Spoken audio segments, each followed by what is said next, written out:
Hello and welcome back to the channel. Jacob Payton here. Today I'm going to be talking about The Forest Mage by Robin Hobb. And this is book 2 of the Soldier's Son trilogy. It does have a really cool cover, kind of like a guy just kind of looking out into the distance of this vast land. There are corpses and stuff on the ground, it looks like. So it's a pretty cool cover.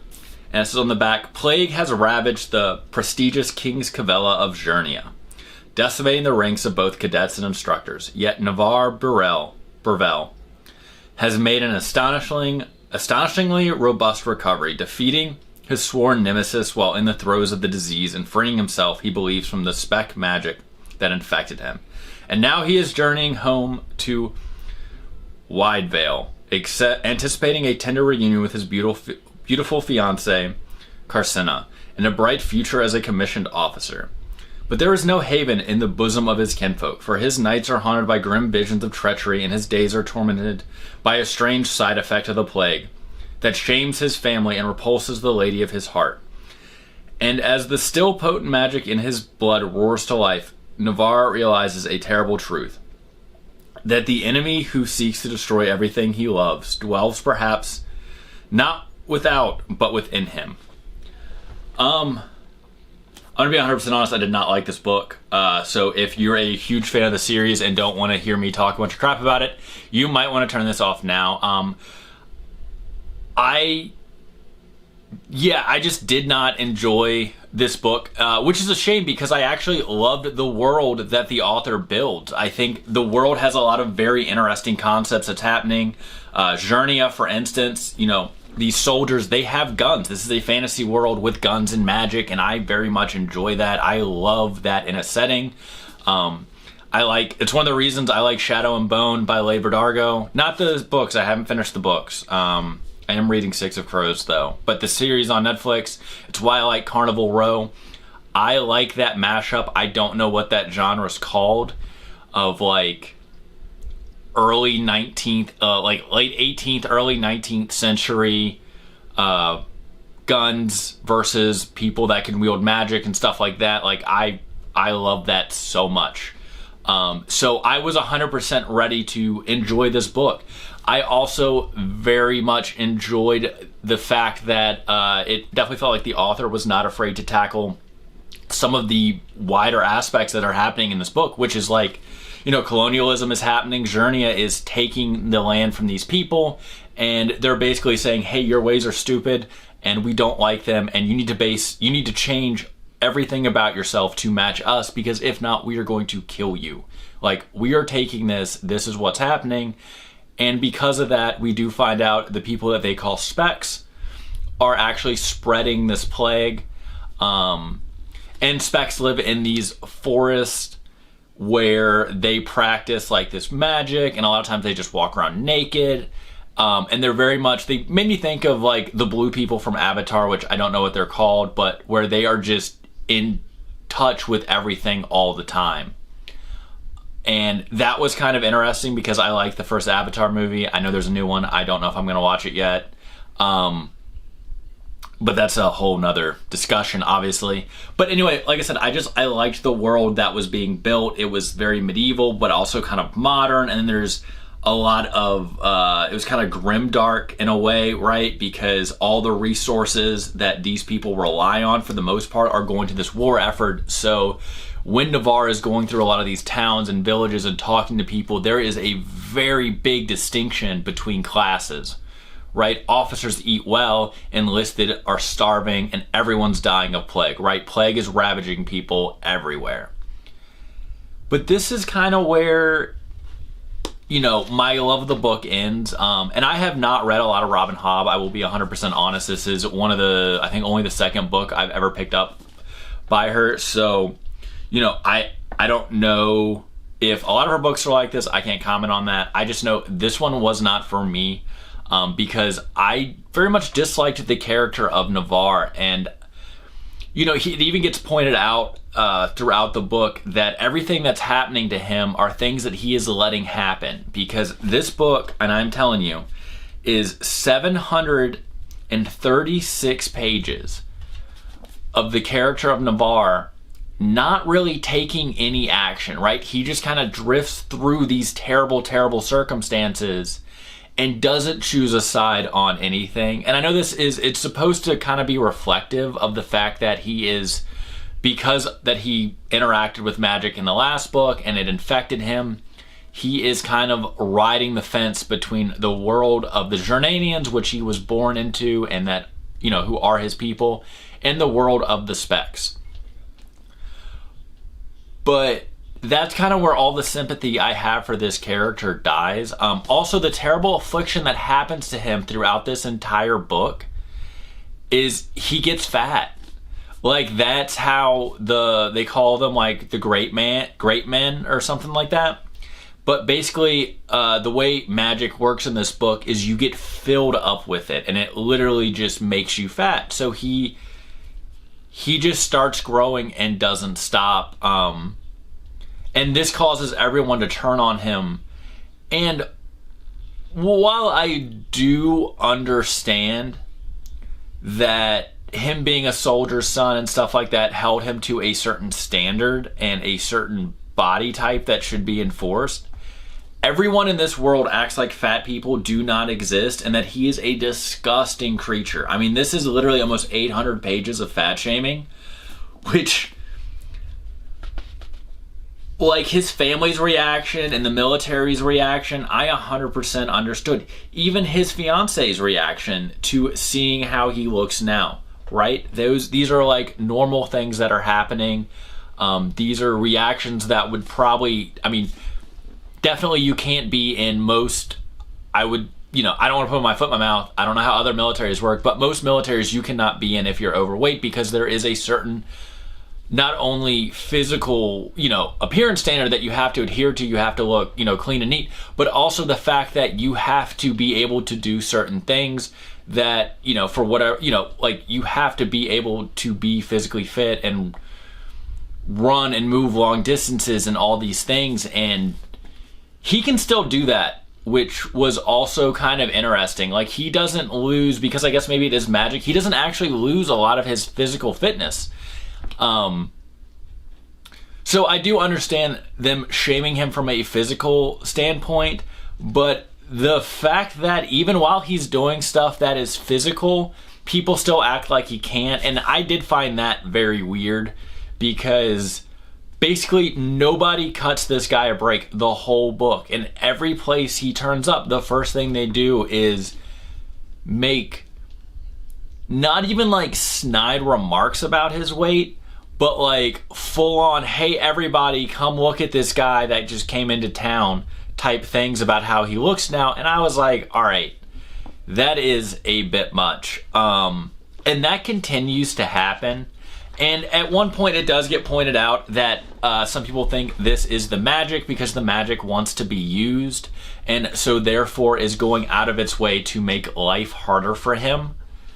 And I did find that interesting in theory, but also it kind of felt like that got said 500 pages too late. Because there were seriously parts where I was like, I'm just going to put this book down. But after 400 pages, I was kind of committed. And it was honestly just because I couldn't stand, so much of the book is literally just Navarre in his head with self-loathing over the turn of events, but then also not doing anything to fix them, right? Even when it gets pointed out early on that it's magic, he does nothing to seek out someone who might know more about the magic. He instead is just like, I'm gonna go home and hope for the best. And that's kind of the whole book, right? Is him just hoping for the best, that he's gonna somehow just wake up and be back kind of to the, like, everything's gonna be back to normal before this magic infected his body.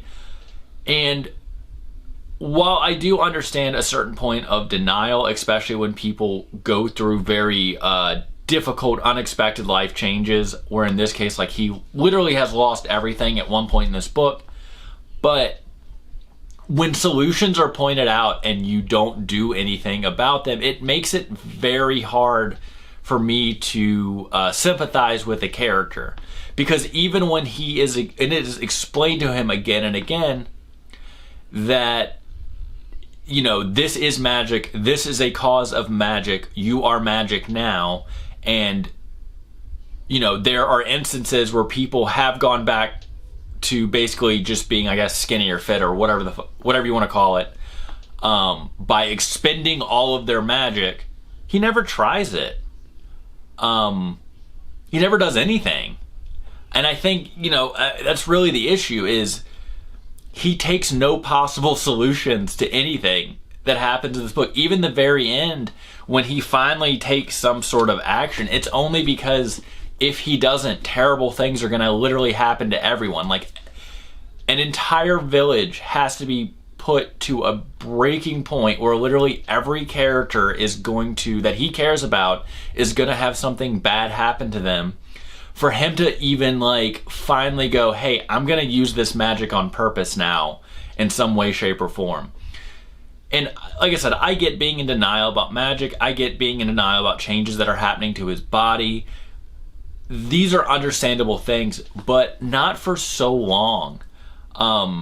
You know, I was actually very interested in other characters in this book and almost wished for some head hopping, which, as you guys know from this channel, I'm not a huge fan of head hopping, but I really wanted it because I wanted to get other characters' aspects on situations, because so much of it was just, I mean, the whole book is from Navarre's point of view, and I'm like, is his point of view warped, or is everyone really acting this crazy towards him? And then also on top of that, is the self-loathing he feels, and I mean, so much of this is just like self-loathing. I mean, this whole book is just him hating himself. Is that real or justified? And I think that would have been an interesting take. But like I said, we just don't get that. Yeah, I was not a fan of this book. I'm gonna be honest, I can't really recommend this book. The first book was pretty interesting. Like I said, I do very much enjoy the world that was being built and that seems to be built, but I won't be going on to the next book. I'm gonna be 100% honest. I have too much to read. And I mean, there was just so much self-loathing that it reminded me of, you know, some of the characters I really disliked by, you know, Richard Lehman, for instance, comes to mind, because he wrote some characters like that where, I mean, the entire dialogue every time you're in their head is just self-hatred. The nice thing is there is a little more head hopping in most Lehman novels, but like I said, there is none in this. We are stuck with Navarre the whole book, and it is painful. Also, if you have any sort of body weight issues, you obviously shouldn't read this book, because this whole book is basically this guy's entire life being ruined from every angle, just because he has put on a whole lot of weight. Yeah, there's a lot of weird stuff in this book. One of the other things I kind of didn't like is the fact that while Navarre is supposed to be shown as compassionate in the way that he treats people because of the way he looks now, he is still very prejudiced. You know, even though he does stay with a woman and kind of falls for her, you know, and befriends her, a woman that people look down on and say is a prostitute and stuff like that, he still very much is, even when he is finally able to kind of enlist his services to the crown again, is very much set on the fact that he is going to be an officer someday, right? Like, he has no plans of, I guess this is my life now and I could be some sort of normal person. Like, that thought seems to never really cross his mind. It's very much, if I can't be back in the nobility, then what's the point? And he doesn't really shake that throughout the book. Even when it is made clear to him that there are people from his old life that don't care how he looks now and still want to have them in his life, he completely shuns them because he is worried how it's going to affect their image. And while even though they don't care, and I understand it's supposed to make it from a self-sacrificey angle, it very much kind of comes across in this book as well, if I get my stuff back and things go back to normal, I don't want their lesser image to pull mine down as well, because I want everything back, right? So yeah, I like it.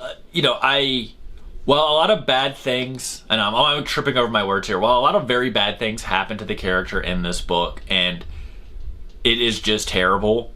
He is very hard to sympathize with the entire book based on his inactions, his continued prejudice, and the fact that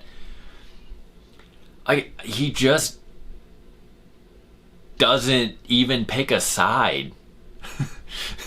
Which I get. And there's also some really weird sex scenes in this book, which I will not go into, but there is a lot of that too. Yeah, I don't like it. I did not enjoy this book. I loved the world building. I really hoped that there was going to be some sort of payoff, right? You know, if we had gotten to see Navarre turn some things around, or, you know, take some action with the information that he was given in any point of the story, I think I would have actually probably really enjoyed this book. But the fact that he just literally does nothing the whole book, and we just kind of have to live with all these like negative interactions and negative stuff. I mean, it's just really depressing. Like, I read grimdark and I read dark fantasy, and a lot of that has like main characters dying and, you know, just really awful stuff. But there's still usually a win somewhere in there, and there was just no win at all in this book for really any of the characters. It was just bad stuff all around. Which doesn't make very fun escapism for me. So yeah, I didn't very much enjoy this. I probably won't go on to the next book. I mean, I definitely won't go on to the next book. So yeah, I guess this is where my Soldier Son trilogy journey comes to an end. Like I said, though, I did love the world building, and if, you know, the author maybe did something else in the world, I would definitely probably be interested in it, because I liked the way that magic was done. I thought that was new and original. I like the way the world is described. I like the level of technology everyone's at, and I liked a lot of the other characters. I just couldn't stand the main character here. So yeah, I really can't recommend this book, and therefore I can't really recommend this series. If you did, however, like this book or like this series, or maybe you also didn't like it, let me know the reasons in the comments below. And also let me know if he turns it around in the third book. I mean, I still probably won't read it, but it would be nice to know if Navarre wins at the end, or at least get some sort of payoff for all the suffering that he goes through in this story. But yeah, this book was not for me. So yeah, I will see you guys next time. I hope you enjoyed this video. Please like and subscribe, and I'll see y'all later.